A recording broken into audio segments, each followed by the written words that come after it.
Bonjour à tous et bienvenue pour une nouvelle vidéo. Aujourd'hui je vous montre un véhicule pour un abonné. Alors petite nouveauté, enfin ça change pas grand chose pour vous, mais c'est un abonné qui fait la recherche tout seul et qui m'envoie voir un véhicule que je n'ai absolument pas checké en annonce au préalable. Enfin c'est pas moi qui l'ai cherché. Donc on est sur un Imer BC 584 sur Fiat Ducato de l'I8 JTD, l'éternel 127 chevaux de 2002. Donc on est encore sur l'ancienne cabine juste avant le restylage, vous reconnaissez au phare, puis vous verrez le tableau de bord. Alors c'est un plan intérieur qui est assez sympa, qui plaira pas à tout le monde, vous verrez. Le véhicule, je suis en train de le découvrir, le vendeur m'a laissé les clés puis est parti travailler, donc je me débrouille avec. Il est affiché à, je vous le dis d'office, hein, il a moins de 100 000 km, un peu moins de 100 000 km, je crois même qu'il a...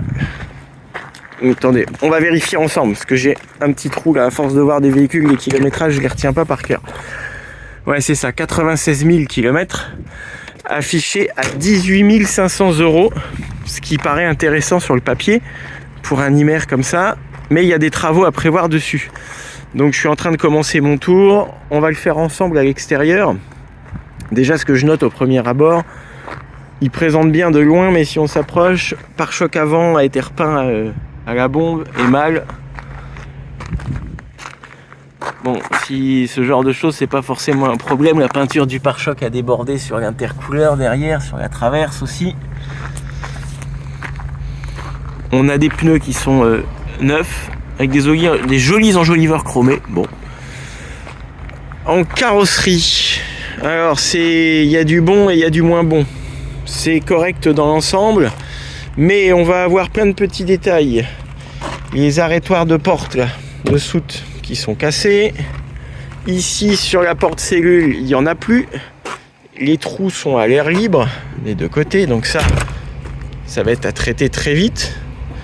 Ça doit pas manquer depuis très longtemps, mais enfin c'est pas bon du tout. On notera le verrou supplémentaire. On a le marchepied dont les fixations là ont du jeu. Sur la tôle d'aluminium, la peinture va être usée à certains endroits. Ici, certainement le frottement d'un guidon de vélo.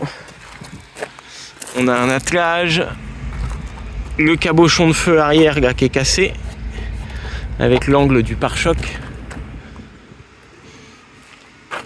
Les cornières ici d'angle de jonction, c'est pas extra, on a vu pire.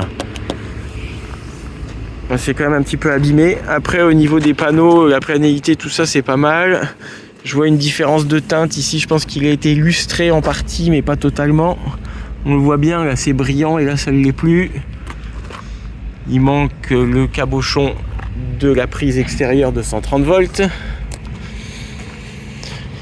Et là on retrouve le même problème que de l'autre côté, il y avait quelque chose qui manque à nouveau et on a des trous qui sont en direct. Ça je déteste ça. Ceci étant, ça semble sain. Je vais mettre mon appareil après humidité, bien qu'avec la chaleur qu'il fasse en ce moment, il n'y a quasiment aucun camping-car qui est humide, qui soit humide. À vérifier. Là, dans la tôle d'aluminium, on a une légère oxydation, ça bulle. Alors c'est rare de voir ça chez Imer. Pour moi, ça a été repeint. Il y a eu quelque chose, je sais pas quoi, quand, ni où, mais vu les traces qu'on a ici, là, c'est comme si on avait de la peinture qui frisait, qui débordait, et en même temps sur le reste, c'est nickel.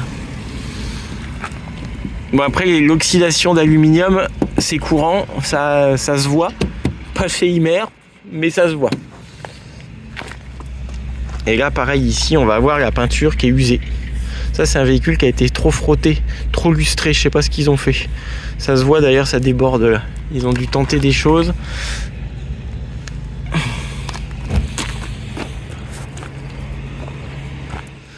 Après, il présente pas si mal, hein. Il y a des choses à revoir. Le prix a l'air d'en tenir compte. On va voir pour la suite ce que ça donne. J'ai pas encore vu les dessous, j'ai pas vu le dessus, j'ai pas vu la mécanique et je me suis pas penché sur l'intérieur. Ça c'est vraiment juste à première vue. Donc on continue. Bon, je vous reprends en dessous parce que j'ai quelque chose d'intéressant à vous montrer pour vous les abonnés. Là, je suis à l'arrière droit, vous voyez, on a le marchepied. Et si on vient se mettre là, hop, dans l'angle, on s'aperçoit que c'est un petit peu mou sur le plancher bois. Vraiment juste sur 8 cm là. Typique, pourtant on a des bavettes. Je sais pas de quand elles datent les bavettes. C'est pas une cata. C'est plutôt superficiel, mais ça reste à noter quand même parce que chez Ymer, ben on n'a pas souvent ça. D'ailleurs, on voit qu'il y a un joint qui a été refait ici. Certainement que le pare-choc a été démonté avec un morceau du bas de caisse. Et ça permet de vérifier aussi que sur le marchepied, le jeu qu'on a n'est pas sur la fixation au plancher, mais vraiment sur l'axe, dans le marchepied. Donc à la limite, c'est moins grave. Ça joue pas sur la structure, rien n'est arraché. Après, il est très propre du côté gauche, très propre de l'arrière gauche. Et tout ce qui est tasseau de bas, là, en dessous, est nickel. Ça, je suis déjà allé voir. Et puis pareil, berceau moteur, fixation, c'est sain. C'est pas nickel, mais c'est sain. Par contre, on a une ligne d'échappement. Waouh! Alors ça tient, hein, mais jusqu'à quand? Ça, je sais pas. Elle est d'époque et c'est un véhicule qui a sûrement été beaucoup stocké. 96 000 km, la ligne dans cet état-là, vu son âge, ça sent les longues périodes de stockage.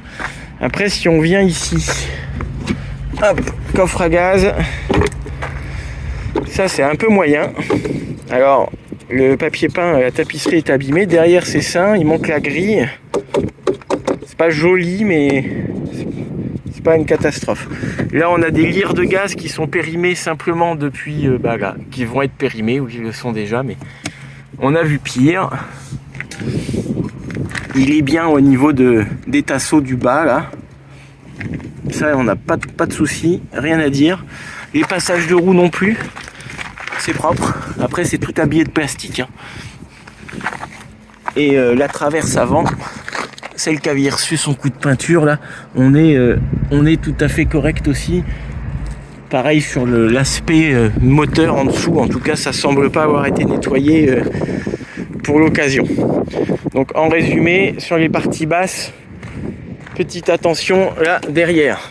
D'ailleurs, ce qui me fait dire que là ça a touché, bon ça a été repeint c'est sûr. On a une vis qui tient plus.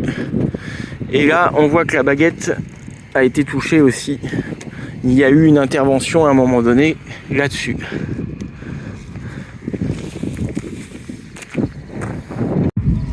Avantage de la disposition comme ça, vous avez dû comprendre qu'on allait avoir un grand canapé, c'est qu'on va avoir malgré tout en soute de plancher coulissante ce grand tiroir traditionnel Ymer, très pratique.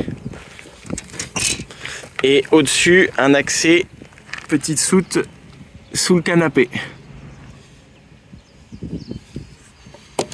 Donc la porte ne tenant pas ouverte, ce que je peux vous dire c'est qu'on a un lino qui a été remis là mais qui est simplement en protection et que le reste est sain. Il n'y a pas de souci. Donc en soute de rangement finalement ça nous fait le tiroir là, la petite sous le canapé et une petite ici technique. Et c'est tout. Donc pas de grand rangement. C'est un peu l'inconvénient de ces dispositions-là. Si je reviens sur ma porte conducteur, on voit que celle-ci elle tient ouverte par un vérin, c'est bien. On a une contre-porte qui est correcte, à nettoyer en tout cas, mais qui n'est pas abîmée. Vitre électrique, encore un autre modèle de dessin. Et avec un store intégré, ça c'est plutôt pas mal. Bon, c'est à nettoyer aussi. Tout comme tout ce qu'on a là, hein. La moquette d'époque. Et là je vais revenir sur quelque chose qui me plaît pas. Vous voyez ça doit vous attirer l'œil tout de suite. Évidemment c'est pas d'origine, on a un bout de plastique collant qui a été remis. Et il n'y a pas besoin d'aller chercher très loin. Hop. Bonjour humidité. Humidité qui est toujours présente d'ailleurs. Là on a notre petite cornière. Là c'est plein de mousse verte. Ça c'est clairement notre fenêtre là qui est plus étanche. Donc c'est bien dur mais c'est humide. Pas terrible, hein. Pas terrible. Et puis si on voit, ils ont continué à le mettre jusqu'en bas. Voilà, regardez. Comme ça, on pourrait appeler ça du cache-misère. Et on voit que là-haut, ça se décolle aussi. Tout ça, ça prend l'humidité. Compliqué à dire en ce moment d'où ça prend l'eau parce qu'il fait très beau depuis très longtemps. Je vais aller chercher mon testeur, on va voir ce que ça donne. Vous voyez, on est à plus de 27% d'humidité. On admet que jusqu'à 15-16, on n'est pas trop mal.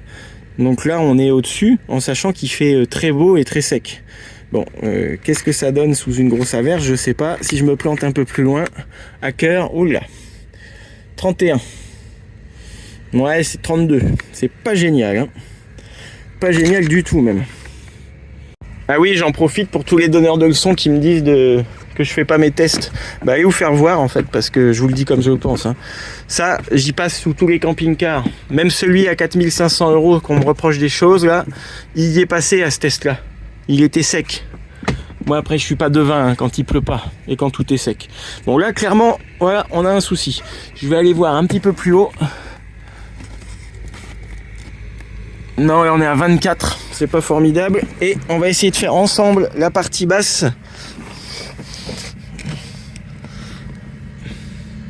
Non, c'est mieux. Donc, le souci, on l'a vraiment par ici, hein. Donc, attention. Bon, après cette humide découverte, on va quand même passer à l'intérieur et continuer la visite. Même si je suis de moins en moins persuadé. Donc voilà le plan sympa. Ça s'est beaucoup fait, ça, à une époque.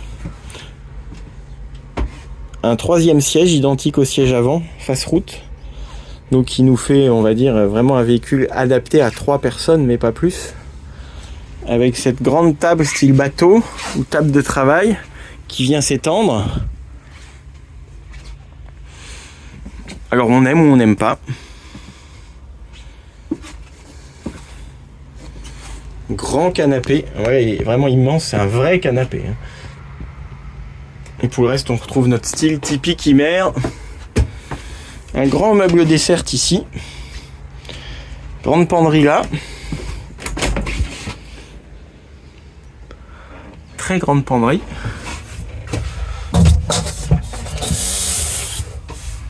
On va s'amuser entre guillemets à mettre le testeur un peu partout là. On a un vieux rafraîchisseur d'air Travel Cool d'époque. On dirait même qu'il est plus vieux que le camping-car. Donc notre cuisine arrière avec les doubles bacs intégrés et le cabinet de toilette ici. D'ailleurs, on peut se dire du premier coup qu'il manque la paroi de douche. Allez, je vous reprends tout de suite. Alors, là, je retrouve le plastifieur fou. Vous voyez que le papier peint, là, il n'y est plus et qu'on a un vinyle qui a été collé. Ben, lui, il cache pas la misère, par contre. Je sais pas, ou le papier peint devait être peut-être abîmé derrière, mais pas d'humidité là-dessus. Bon, ceci dit, c'est pas hyper frais. Pareil là sur la cuisine, cette crédence autocollante qui a été remise, on a un peu de mal à savoir si elle est là pour cacher quelque chose, mais si on va voir en dessous sur les parois, c'est plutôt ça. Et mon appareil ne s'enfonce pas là-dedans. Tiens, on a certainement un ventilateur de frigo là qui est là, planqué là, pourquoi pas. Donc ça, bah, surprise, on a aussi les stores là qui sont vraiment pas formidables, déjà à nettoyer et retendre. Et si on va dans le placard au-dessus, ben ça va. Je précise hein, une chose importante pour ceux qui n'auraient pas fait attention. Je retourne dehors pour vous le montrer. Sur cette génération là d'Imer, on n'est pas sur du toit à recouvrement. Hein, vous le voyez, niveau assemblage, ça ressemble à ce qui se fait dans d'autres camping-cars. Hein, on est sur la série classique de ces années-là, c'est plus basique, donc pas de toit à recouvrement. À vérifier toujours, hein, parce que du coup la qualité, bah, les risques d'infiltration du moins sont supérieurs. J'ai constaté aussi que le lanterneau, bah, on n'a plus de moustiquaire, il est là comme ça. Et là on découvre ensemble, j'ai pas encore ouvert ici. Ouais. Tiens, ça c'était retiré. Là, on a les grilles du frigo pour l'hiver.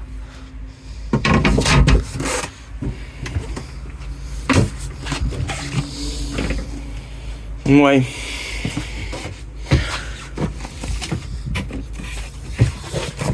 Bon, tout ça ici c'est sain.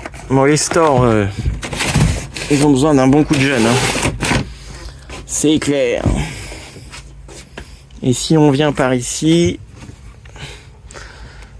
bon, tout ça c'est d'origine. La tapisserie là aussi. Le petit volet coulissant avec le bar. Bon, c'est pratique, hein. Après cette disposition là, bah, soit on l'adopte, soit on l'aime pas du tout, hein. Ici, on va accéder au réservoir d'eau avec la pompe immergée qui est HS. Le vendeur l'a commandé et l'attend. Bon, tout ça, par contre, ça n'a pas bougé et ça a le traitement de surface que ça doit avoir. Oh, tiens, ça passe à travers. Hop. En cabine, et ben sur cette année-là, vous voyez, en classique, on a encore la moquette, la moumoute. On n'est pas sur le revêtement plus sympa qu'on a trouvé plus tard. Donc on a moumoute partout. Avec des enceintes de chambre d'ado. Bon, par contre, tout ce qui est rideau, tissu, ça a dû être refait, mais c'est plutôt sympa. Et là, on retrouve notre garniture Sky, là, plastique décollé un peu, mais ce côté-là serait plutôt plus sain que le côté conducteur. Bah là, on trouve notre BL classique. C'est son emplacement chez Imer. Hop. Et tout est sain par ici. Donc au niveau cabine, tableau de bord, on est simple, on n'a pas de climatisation, on n'a pas de caméra de recul. On va avoir, je l'ai dit tout à l'heure, notre vitre électrique chauffeur, le compte-tours, et puis c'est à peu près tout.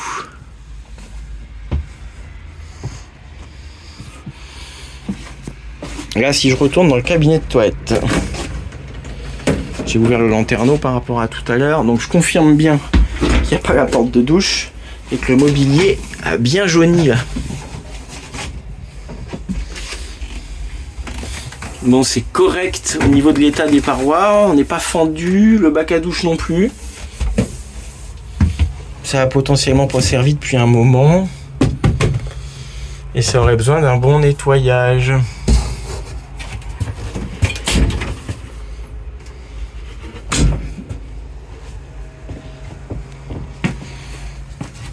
On va le démarrer ensemble. Je n'ai pas touché encore, hein. Point mort. Hop. Ah, d'une main, c'est jamais facile. Le Neumann doit être mis. Ou alors, c'est pas la bonne clé. Bon, je vous reprends. C'est bon, c'était le Neumann. Donc, volant droit. Contact. La courroie d'accessoires qui queen, souvent. Et plus de gasoil, mes enfants. Bon. Bon, il tourne comme un 2 litres 8 JTD doit tourner. Avec le couinement de la courroie accessoire.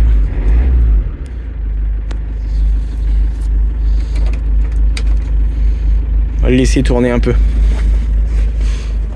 Bon, je sais pas ce que vous en pensez, vous. Moi, je vais passer un coup de fil à l'abonné qui m'a mandaté pour l'examen. Je vais lui dire tout ce que j'ai vu.